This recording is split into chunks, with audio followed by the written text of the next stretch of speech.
يا حبيب الله اسمع قال إنني في بحر حمل مغرق خذ يدي تكفل لنا إشكالا. أعوذ بالله من الشيطان الرجيم.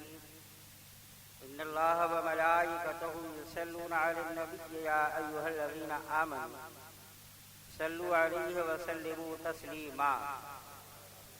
اللهم صل وسلم وبارك على كل من هو محبوب ومرضي لديك صراطا تبقى وتدوم بدوام الملك الحي القيوم. سبحان ربك رب العزة عما يصفون وسلام على المرسلين والحمد لله رب العالمين. آمين. بحق لا إله إلا الله محمد رسول الله صلى الله تعالى عليه وسلم. الحمد لله الحنان المنان الديان الرحمن الذي خلق الإنسان وأنطق له اللسان وأنزل القرآن وبين الفرقان. وأفضل الصلاة وأكمل السلام على سيد الإنس والجان محمد النبي المؤيد بالمعجزات والبرهان وآله وصحبه الذين سعدوا في مناهج الصدق بالإيمان. أما بعد فأعوذ بالله من الشيطان الرجيم. بسم الله الرحمن الرحيم. ولا تقولوا لمن يقتل في سبيل الله أموات بل أحياء ولكن لا تشعرون. صدق الله المولانا العلي العظيم. وقال النبي صلى الله تعالى عليه وسلم تركتكم الثقلين كتاب الله وإجرتي. صدق رسوله النبي الكريم ونحن على ذلك لمن الشاهدين والشاكرين والحمد لله رب العالمين. کعبے کے بدر الدجا تم پہ کروڑوں درود. کعبے کے بدر الدجا تم پہ کروڑوں درود. طیبہ کے شمس الضحیٰ تم پہ کروڑوں درود. شافع روز جزا تم پہ کروڑوں درود. دافع جملہ بلا تم پہ کروڑوں درود. اور کوئی غائب کیا تم سے نہا ہو بلا جب نہ خدا ہی چھپا تم پہ کروڑوں درود. کام وہ لے لیجئے تم کو جو راضی کرے ٹھیک ہو نام رضا تم پہ کروڑوں درود. مصطفیٰ جان رحمت پہ لاکھوں سلام. شمع بد میں ہدایت پہ لاکھوں سلام. شہریار ارم تاجدار حرم نو بہار شفاعت پہ لاکھوں سلام. کاش محشر میں جب ان کی آمد ہو اور بھیجیں سب ان کی شوکت پہ لاکھوں سلام. مجھ سے خدمت کے قدسی کہیں ہاں رضا مصطفیٰ جان رحمت پہ لاکھوں سلام. بارگاہ رسالت و نبوت میں بلند آواز سے درود و سلام کا نذرانہ پیش فرمائیے. اللہم صلی وسلم وبارک علی کل من ہوا محبوب و مرضی لدیک صلاۃ تبقی وتدوم بدوام الملک الحی القیوم. اور بھی لگائیے اور بلند آواز سے درود شریف پیش فرمائیے. اللہ رب محمد صلی اللہ علیہ وسلم نحن عباد محمد صلی اللہ علیہ وسلم علی ذبیح بآلہ عبد الظہور وکرم. اور جی لگا کر درود شریف کا نذرانہ. مولا صلی وسلم دائما ابدا علی حبیبک خیر الخلق کلہم. مولا صلی وسلم دائما ابدا علی حبیبک خیر الخلق کلہم. مولا صلی وسلم دائما ابدا علی حبیبک خیر الخلق کلہم. بڑے خوش نصیب ہو آپ حضرات کہ یاد حسین کانفرنس میں رات کے اس حصے میں بھی حاضر ہو. اللہ تبارک و تعالی آپ کی ہماری سب کی حاضری کو قبول فرمائے. سب کو دارین کی نعمتوں سے مالا مال فرمائے. حرمین شریفین کی زیارت سے سب کو مشرف فرمائے. خاتمہ سب کا ایمان پر فرمائے. آپ مبارکباد کے قابل ہو کہ کہ رات کے آخری حصے میں بھی یہاں حاضر ہو، ورنہ جس طرح لوگ گئے تھے آپ کو بھی چلا جانا چاہیے تھا۔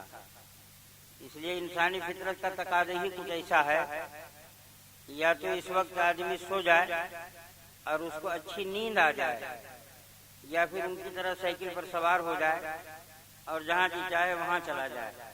تو جانے والے بھی مبارکباد کے قابل ہیں، کم سے کم یہاں دعوت پر آئے تو، اور بیٹھ کر سننے والے بھی مبارکباد کے قابل ہیں کہ ابھی تک بیٹھے ہیں، اور یہ اس انتظار میں ہے کہ کب ختم ہو جائے کہ ہم بھی چلے جائیں۔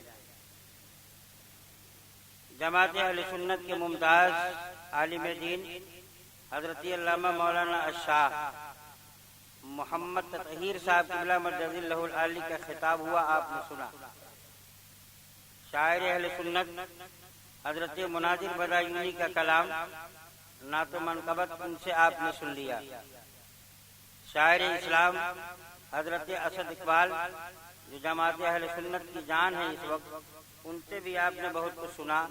عزیز گرامی حضرت شاعر ملت عالی جناب سجاد نظامی سے آپ نے ان کا کلام سنا، اور جن کو ہم اور آپ اور سب کی نگاہیں دیکھ رہی ہیں وہ گلے گلزار اسماعیلی، سادات زیدی، سادات بلگرام، شہزادہ رسول، اولاد بطول، حضرت علامہ مولانا الشاہ سید محمد گلزار اسماعیلی واسطی مجدد اللہ العالی کی زیارت سے ہم اور آپ اپنے آپ کو مشرف فرما رہے ہیں۔ آپ حسنی بھی ہیں، آپ حسینی بھی ہیں، اور رکعات عالمگیری کے مطابق آپ صحیح النسب آل رسول ہیں، شہزادہ بطول ہیں، اولاد رسول ہیں، کربلا والے ہیں، گھر والے ہیں، اور ہم سب در والے۔ تو ان کی زیارت سے بھی آپ اپنے آپ کو مشرف فرما رہے ہو، جن کے دامن کرم سے جو بھی وابستہ ہوگا اس کو دامن حسن و حسین مل جائے گا، اور جس کو دامن حسن و حسین مل جائے گا اسی کو دامن مولائے کائنات مل جائے گا، اور جس کو دامن مولائے کائنات مل جائے گا اسی کو رحمت عالم کا سائے رحمت مصطفیٰ جان رحمت کا دامن مل جائے گا، اور جس کو مصطفیٰ جان رحمت کا دامن مل جائے گا اسی کے بارے میں استاد زمن علامہ حسن بریلوی یوں عرض کرتے ہیں بارگاہ رسول میں، ڈھونڈا ہی کریں صدر قیامت کے سپاہی، ڈھونڈا ہی کریں صدر قیامت کے سپاہی، وہ کس کو ملے جو تیرے دامن میں چھپا ہو۔ تو وہ دامن کرم جس کی پناہ میں کوئی پناہ لے لے تو زمانہ بے پناہ لرز جائے، وہ بھی تشریف فرما ہے۔ یہ ہماری اور آپ کی مشترکہ خوش نصیبی ہے کہ حضرت نے یہاں کی دعوت پر وعدہ فرما لیا اور سفر کی صعوبتوں کو برداشت کرتے ہوئے یہاں تشریف لائے۔ کتنے خوش نصیب ہو آپ حضرات کہ دیکھ رہے ہو اور زیارت سے مشرف فرما رہے ہو، جن کا دیکھنا بھی عبادت ہے اور جن سے سننا بھی عبادت ہے اور جن کی صحبت میں بیٹھنا بھی عبادت ہے۔ اعلیٰ حضرت ایک مرتبہ آپ بھی کہہ دو اعلیٰ حضرت۔ یہ وہ ہیں جن کو سب کہتے ہیں اعلیٰ حضرت، جو نہیں مانتا ہے وہ بھی کہتا ہے اعلیٰ حضرت، مگر وہ یہ کہتا ہے کہ اعلیٰ حضرت نہ کہو۔ جو نہیں مانتا ہے وہ بھی کہنے کے لیے مجبور ہے۔ ایسا اس لیے ہے کہ اعلیٰ حضرت اپنے آپ کو خود اعلیٰ حضرت نہیں کہتے، اعلیٰ حضرت کو اعلیٰ حضرت آل رسول نے بنایا ہے۔ حضرت سیدنا آل رسول احمدی میاں نے وہ مقام عطا کر دیا کہ کوثر نیازی پاکستانی جماعت اسلامی کا بہت بڑا عالم ہے، وہ اعلیٰ حضرت کے سلسلے میں لکھتا ہے کہ یہ لقب امام احمد رضا کے لیے اتنا مقبول ہوا نبی کی بارگاہ میں کہ میرے آقا مولانا محمد رسول اللہ نے اپنے لیے حضرت کو پسند کیا اور اپنے غلام احمد رضا کے لیے اعلیٰ حضرت پسند کر لیا۔ تو جس لقب کو مدینے سے قبولیت حاصل ہو اس کو کوئی مٹانا چاہے تو نہیں مٹا سکتا، اس لیے اپنا تو خوشی میں کہتا ہے، اور جو نہیں مانتا ہے وہ بھی کہتا ہے اعلیٰ حضرت، اس لیے کہتا ہے کہ یہ نہ کہو، یہ فلاں کو کہو، ان کو کہو، ان کو کہو، مگر یہ ایسا لقب ہے کہ جب دوسرے کو کہا جائے گا تو اس وقت تک وہ ممتاز ہی نہیں ہوگا جب تک اس کے ساتھ ایک لفظ کا اور اضافہ نہ کر لیا جائے۔ مگر یہ بریلی کا وہ تاجدار ہے کہ جیسے ہی پوری دنیا میں اعلیٰ حضرت بولا جائے گا تو صرف امام احمد رضا مراد ہوں گے، اور دوسرے کو کہا جائے گا تو اس کے ساتھ اس کے اور القاب لیے جائیں گے، نام لیا جائے گا، اس کا پتہ بتایا جائے گا، مگر یہ اعلیٰ حضرت ہے جن کو جیسے ہی کہا جائے گا تو بریلی کے تاجدار مراد ہوں گے۔ ایسا اس لیے ہے کہ جس لقب کو آقا مولا محمد رسول اللہ نے اپنے غلام کے لیے پسند کر لیا ہے، جس لقب کو آقا مولا محمد رسول اللہ نے پسند کیا ہو، اس کو کوئی ناپسند کر دے اور اس کے بارے میں یہ کہے کہ نہ کہو، تب بھی تو وہ مجبور ہے کہنے کے لیے۔ ایک مرتبہ آپ بھی کہہ دو اعلیٰ حضرت انہی کے بارے میں ارشاد فرماتے ہیں، یا رسول اللہ تیری نسل پاک میں ہے بچہ بچہ نور کا۔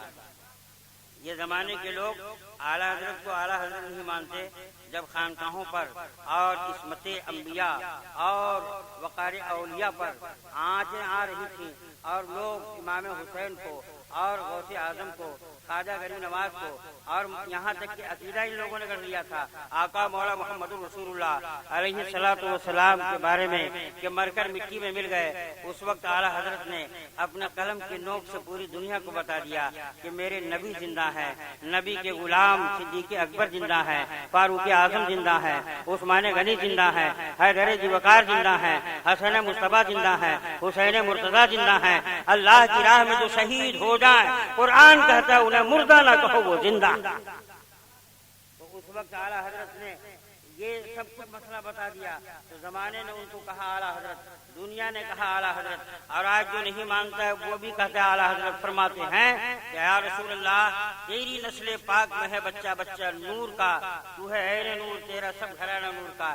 یہ جب آقا مولا محمد رسول اللہ کو نور ماننے کے لیے تیار نہیں تھے، اس وقت اعلیٰ حضرت نے کہا تم میرے حضور کو نور نہیں مانتے ہو، جن کا سراپا نور ہے اور ان کے کرم سے ان کے گھر کا ہر بچہ نور ہے۔ تیری نسل پاک میں ہے بچہ بچہ نور کا، تو ہے عین نور، تیرا سب گھرانہ نور کا۔ تو ان کے جلوے کو آپ ملاحظہ فرما رہے ہو، جن کی زیارت ہم سب کی سعادت مندی و عبادت ہے۔ اللہ تبارک و تعالی حضرت کے سایہ ہمایوں کو دیکھ تک ہم سب کے سروں پر قائم رکھے اور حضرت کے فیوض و برکات سے ہم سب کو مالا مال فرمائے، اور آپ کو وقت ساتھ دے تو سرکار مسولی کی بارگاہ میں حضرت کی خانقاہ میں حاضری دو۔ وہاں ایک کٹورا ہے جو عرس کے وقت اس کی زیارت ہوتی ہے، اس کٹورے کا نام ہے اللہ دیا کٹورا۔ کیا نام ہے؟ کیا نام ہے؟ اللہ دیا کٹورا۔ حضرت سیدنا عالی نسب سیدنا محمد اسماعیل علیہ رحمت و رضوان کے صاحبزادے حضرت سیدنا کمال الدین احمد جب بیمار ہوئے تو حضرت کی اہلیہ نے خادمہ کو سرکار مسولی کی بارگاہ میں بھیجا کہ حضرت سے کہو دعا کر دیں، صاحبزادے بیمار ہیں۔ تو حضرت نے دعا کی اور اس کے بعد تھوڑی دیر کے بعد خادمہ پھر آئی، عرض کیا حضور ابھی طبیعت اور زیادہ بگڑ گئی ہے، اور اس کے بعد حضرت نے پھر دعا کی، تعویذ دیا کہ جاؤ اسے گلے میں پہنا دو، یا تعویذ نہیں دیا، دعا کی۔ تھوڑی دیر کے بعد خادمہ آئی اور اس کے بعد کہا حضور طبیعت اور بگڑ گئی ہے، تو حضرت جلال میں آ گئے اور اس عالم میں حضرت سرکار مسولی کی بارگاہ میں غیب سے کٹورا آ گیا اور خادمہ کو دیا اور کہا جاؤ اس میں پانی رکھو اور اس کٹورے کا گسالہ صاحبزادے کو پلا دو۔ اب جب صاحبزادے کو اس کا گسالہ پلا دیا گیا کٹورے کا تو صاحبزادہ اچھے ہو گئے، بیماری دور ہو گئی، بھلا چنگا ہو گئے۔ تو خادمہ کٹورا لے کر آتی ہے اور کہتی ہے سرکار مسولی سے حضور یہ کٹورے میں کیا لکھا ہوا ہے وہ مٹ نہیں رہا ہے۔ تو سرکار مسولی فرماتے ہیں ہمار لکھا ہو تو مٹے، خدا کا لکھا کون مٹاوے، ہمار لکھا ہو تو مٹے، خدا کا لکھا کون مٹائے۔ یہ کٹورا پورے ہندوستان میں نہیں پوری دنیا میں صرف سرکار مسولی ہی کی بارگاہ میں ہے، خانقاہ مسولی میں ہے۔ حضرت اپنی سجادگی کے کمرے میں اس کٹورے کو رکھے ہوئے ہیں اور عرس کے موقع پر اس کی زیارت ہوتی ہے اور زائرین جتنے جاتے ہیں اس کٹورے کا گسالہ پینے کی کوشش کرتے ہیں۔ تو اللہ آپ کو بھی توفیق دے اور عرس کا جب موقع آئے تو اس بارگاہ میں حاضری دیجیے اور ایک مرتبہ اس کٹورے کا گسالہ ضرور پی لیجیے، جو آج پوری دنیا میں کہیں نہیں ہے۔ سرکار مسولوی نے فرمایا کہ مور ہمار لکھا ہو تو مٹے، اللہ کا لکھا کون مٹائے۔ تو اس کٹورے کا نام ہی رکھ دیا گیا اللہ دیا کٹورا۔ یہ اسی خانقاہ میں موجود ہے اور بہت سارے تبرکات ہیں۔ مولائے کائنات کا پیراہن مبارک ہے جو وقت سجادگی عرس کے موقع پر محفل کل میں زیب تن فرما کر آپ تشریف فرما ہوتے ہیں، جن کی زیارت اس پیراہن مبارک کی زیارت کے لیے علماء مشائخ دور دور دور سے تشریف لاتے ہیں، اس لیے کچھ پیراہنے مبارک کی صرف اسی دن زیارت ہوتی ہے، اس کے بعد نہیں ہو پاتی ہے، اس لیے حضرت اسی دن اس کو دے بیتن فرماتے ہیں۔ تو اگر آپ کو موقع ملے تو وہ غسالہ بھی پینے کے لیے جائیے اور اس پیراہنے مبارک کو بھی دیکھنے کے لیے جائیے۔ یہ ان کا کرم ہے، گائے تشریف فرما ہے، ان کے دامن کرم سے جو وابستہ ہو جائے گا وہ یہاں بھی کامیاب رہے گا، وہاں بھی کامیاب رہے گا۔ اللہ تبارک و تعالیٰ کا لاکھ لاکھ شکر و احسان ہے کہ آج حضرت کا کرم ہوا اور ہم دونوں آدمی مشترکہ طور پر خوش نصیب ہیں کہ دونوں محبت کی نگاہوں سے حضرت کو دیکھ رہے ہیں اور حضرت ہم سب کو محبت کی نگاہ سے دیکھ رہے ہیں۔ جن کو یہ دیکھ رہے ہیں، ہم دیکھیں یا نہ دیکھ لیں، یہ محبت سے دیکھ لیں تو ہمارے اور آپ کے لیے بہت بڑی کامیابی ہے، اس لیے کہ ان کا دیکھنا محبت کے ساتھ یہ دیکھنا بھی چلا جائے گا امام حسین کی بارگاہ میں، اور جب ان کی بارگاہ میں چلا جائے گا تو مولا کائنات کی بارگاہ میں چلا جائے گا کہ ہماری آل نے ان کو محبت کی نگاہ سے دیکھا ہے، اور وہاں ان کا دیکھنا پہنچ جائے گا تو ہمارے لیے نجات کا ذریعہ بن جائے گا۔ تو پروردگار عالم کرم فرما دے آپ پر کہ اس وقت تک آپ موجود رہو جب تک حضرت اپنے خطاب سے فارغ نہ ہو جائیں۔ آخر وقت تک رہیں گے آپ لوگ؟ بولو بھائی، کتنے لوگ نہیں رہیں گے؟ ہاتھ اٹھاؤ۔ جو لوگ رہیں گے وہ ہاتھ اٹھاؤ۔ جو لوگ ہاتھ اٹھائیں ذرا کھڑے ہو جاؤ تو، ارے کھڑا ہو جاؤ۔ یہ دیکھو نہیں کھڑا ہوا، جو بیٹھا وہ بھاگ جائے گا۔ ارے کھڑا ہو۔ آپ لوگ کہیں نہیں کھڑے ہو؟ بڑے نواب ہیں، ادھر چھپ کے بیٹھے ہوئے۔ چل ادھر آ، یہ کرسی پڑی ہوئی ہے سامنے، ہم ارے ادھر آ، ادھر بھاگ کے دیکھیں گے، ادھر آ، ارے ادھر آ جاؤ۔ ارے یہ کہیں نہیں اٹھ رہا ہے؟ یہ کہاں؟ یہ دیکھو، یہ ماسٹر ہے کیا؟ ارے اٹھو، چل ادھر آ جا، ادھر کرسی پڑی۔ ارے یہ کہے بیٹھا ہے؟ ارے تجھ کو کھڑا ہونا نہیں، ہم آلے کہنے کھڑا نہیں ہو سکتے، گردن کب کٹاؤ۔ چلو یہ کہاں گیا؟ چل ادھر آ، بڑے نواب، ادھر آ، یہ دیکھو۔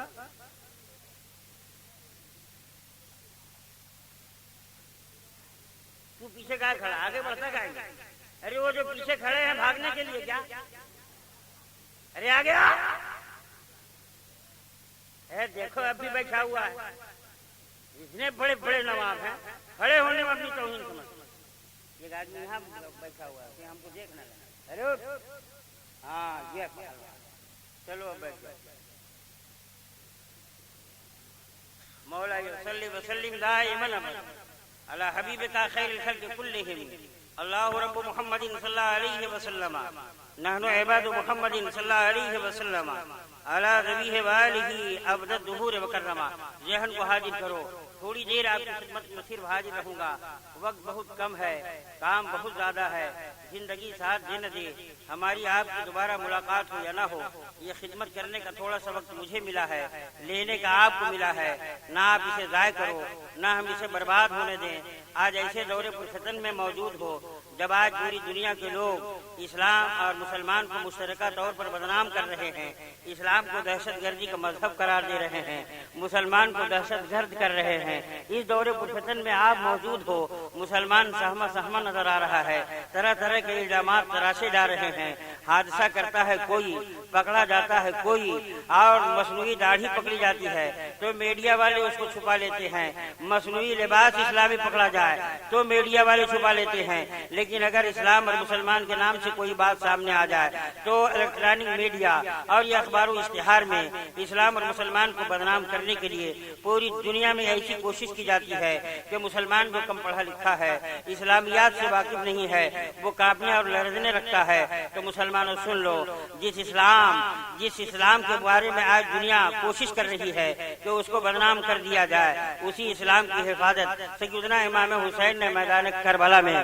91-72 نفوس قدسیہ کے ساتھ کر کے دنیا کو بتا دیا کہ وہ اسلام ہے جس کے شجر پاک میں آقا مولا محمد رسول اللہ کا لہو لگا ہے، یہ وہ اسلام ہے جس کو سیراب کرنے کے لیے سید الشہداء امیر حمزہ کا کلیجہ قربان ہوا ہے، یہ وہ اسلام ہے جس کو سیراب کرنے کے لیے علی اکبر کی جوانی قربان ہو گئی ہے، یہ وہ اسلام ہے جس کو سیراب کرنے کے لیے علی اصغر کا بچپنا قربان ہو گیا ہے، یہ وہ اسلام ہے جس کو سیراب کرنے کے لیے عباس علمبردار کے جگر کا لہو بہا دیا گیا ہے، یہ وہ اسلام ہے جس کی سیرابی کے لیے امام نے میدان کربلا میں سب قربان کر کے جان عزیز کو رب کی بارگاہ میں قربان کر دیا اور پوری دنیا کو بتا دیا کہ اسلام جس گود میں پروان چڑھا ہے اسی گود میں حسین بھی پروان چڑھا ہے۔ نہ اسلام کی عظمت پر حرف آنا ہے، اس کے لیے جان تو دی جا سکتی ہے، اولاد تو دی جا سکتی ہے، عوان و انصار کو تو قربان کیا جا سکتا ہے، مگر حضرت اسلام پر حرف آ جائے اس کو برداشت نہیں کیا جا سکتا ہے۔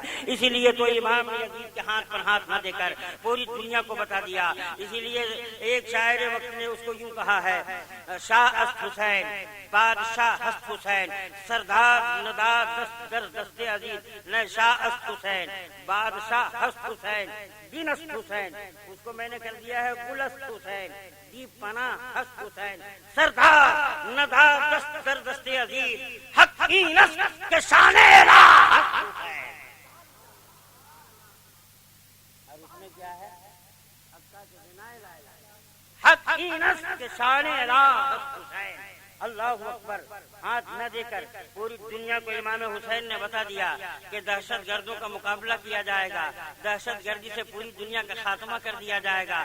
دہشت گردی کو مٹانے کے لیے امام حسین مدینہ سے چلے تھے۔ یزید کی دہشت گردی پھیلتی جا رہی تھی، محرمات سے نکاح کو جائز قرار دے چکا تھا اور شراب اور جوئے کا عام رواج ہوتا جا رہا تھا، فسق و فجور کا بازار گرم تھا، دہشت گردوں کی دہشت گردی عام ہوتی جا رہی تھی۔ اس دہشت گردی کے خلاف امام عالی مقام نے کہا جان دی جائے گی، اولاد دی جائے گی، مگر دہشت گردوں کی دہشت گردی کو پنپنے نہیں دیا جائے گا۔ آج بھی پوری دنیا سن لے کہ اسلام دہشت گردی کا مذہب نہیں ہے، مسلمان دہشت گرد نہیں ہے، اسلام سے بہتر کوئی مذہب نہیں، مسلمان سے بہتر کوئی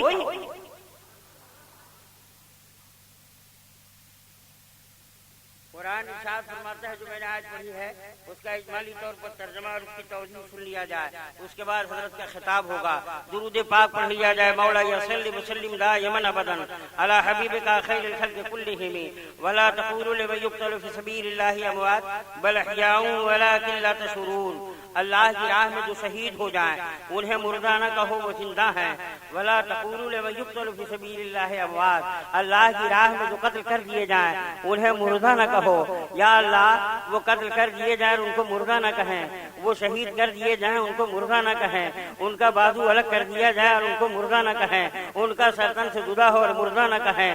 دنیا ایسے کو جس کا سر تن سے جدا ہو زمانہ کہے مردہ ہو، جس کے جسم کی بوٹی بوٹی کر دی جائے زمانہ کہے مردہ ہے، ڈاکٹر حکیم حکمہ سب پکارے مردہ ہے، مگر اللہ کا حکم یہ ہے ولا تقولوا لمن یقتل فی سبیل اللہ اموات، اللہ کی راہ میں جو شہید ہو جائیں، زندگی دینے والا خدا، زندگی بخشنے والا خدا، جان دینے والا معبود خود ہی ارشاد فرما رہا ہے کہ جو اللہ کی راہ میں شہید ہو جائیں، سر کو تن سے جدا دیکھو مگر مردہ نہ کہو، بازو الگ دیکھو مگر مردہ نہ کہو، جسم کی بوٹی بوٹی دیکھو مگر مردہ نہ کہو۔ اب مجھے کیوں کہہ دیا جائے، کہہ لینے دیا جائے کہ گویا اس آیت کی روشنی میں پروردگار عالم کے اس حکم کے مطابق دنیا والوں حسین کے سر کو تن سے جدا دیکھو مگر مردہ نہ کہو، حسین کے جسم سے بازو کو الگ دیکھو مگر مردہ نہ کہو، جس میں ادھا پر گھوڑوں کے ٹاپوؤں کا چلنا دیکھو مگر مردہ نہ کہو، جسم کی بوٹی بوٹی دیکھو مگر مردہ نہ کہو۔ اللہ کی راہ میں جو شہید ہو جائیں رحمان کا فرمان یہ ہے کہ انہیں مردہ کیوں نہ کہیں، تو رحمان کا یہ فرمان ہے بل احیاء، بلکہ وہ زندہ ہیں۔ سبحان اللہ، کیوں نہ کہیں، اس کا حکم رب خود ہی دے رہا ہے، اس لیے نہ کہو کہ وہ زندہ ہے، زندہ۔